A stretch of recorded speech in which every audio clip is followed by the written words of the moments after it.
जय हिंद। तो आज इस वीडियो में देखेंगे क्लास 10 के एनसीईआरटी बुक का प्रश्नावली 9.1 का 5 नंबर क्वेश्चन। 5वां नंबर क्वेश्चन है कि भूमि से 60 मीटर की ऊंचाई पर एक पतंग उड़ रही है। ठीक है, मान लेते हैं कि ये भूमि है।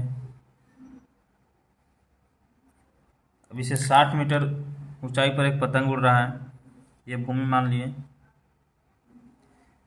60 मीटर ऊंची पतंग उड़ रहा है, 60 मीटर हो जाएगा। अब कह रहा है कि पतंग में लगी डोरी को अस्थायी रूप से भूमि के एक बिंदु से बांधा है। मान के चलिए कि यहाँ भूमि पर पतंग का डोरी बांधा हुआ है। इस साथ डोरी का झुकाव 60 डिग्री का है, यह मानकर कि डोरी में कोई ढीली नहीं है। यहाँ पे पतंग उड़ रहा है, यहाँ से डोरी यहाँ पे बांधा हुआ है। डोरी जो है इसमें कोई ढिलाई नहीं है, यानी ये जो है सीधा है। अभी जो बनाता है झुकाव कितना डिग्री का बनाता है, 60 डिग्री का। हम लेते हैं इसको ए बी सी।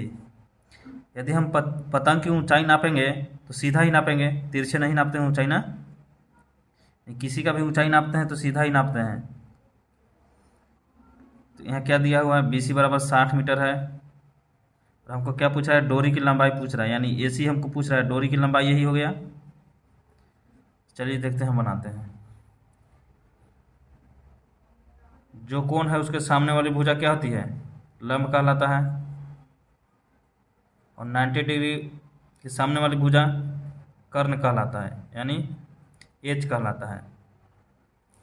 हमको निकालना क्या है, डोरी की लंबाई यानी एच निकालना है, और पी हमको दिया है। तो हम कौन सा त्रिकोणमिति का सूत्र लगाएं कि पी और एच आ जाएगा। लिखेंगे यहाँ हल। हम यहाँ लगाते हैं साइन थीटा। क्या लगाते हैं, साइन थीटा में क्या होता है, साइन थीटा में पी बटा एच होता है। तो हमको पी दिया हुआ है, एच निकालना है।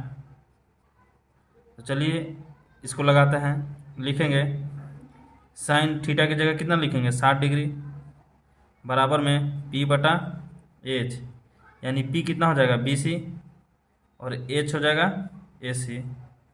अब साइन 60 डिग्री का मान कितना होता है, √3/2 होता है, बराबर में बी सी बटा ए सी हो गया। अब हम देखेंगे कि बी सी का मान दिया हुआ है, बी सी बराबर 60 मीटर है।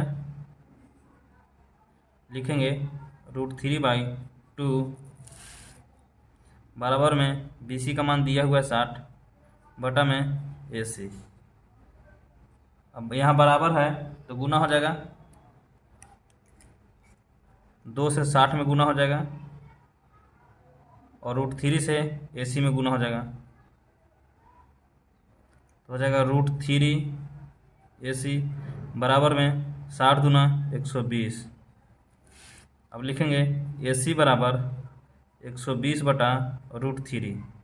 अब यहाँ बटा में तो √3 आ गया, तो क्या करेंगे, हर का परमीकरण, तो √3 बटा में √3 कर देंगे, यानी ए सी बराबर 120 √3 बटा में √9 हो गया।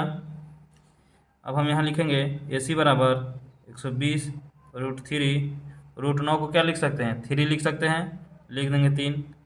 3 से 120 काटेंगे 40 बार में, यानी ए सी बराबर कितना आ जाएगा, 40 √3। और ए सी जो है वो क्या है, पतंग की डोरी है। तो हमको डोरी की लंबाई पूछ रहा था, लिखेंगे डोरी की लंबाई बराबर ए सी, और ए सी बराबर 40 √3 मीटर। यही हो गया आंसर।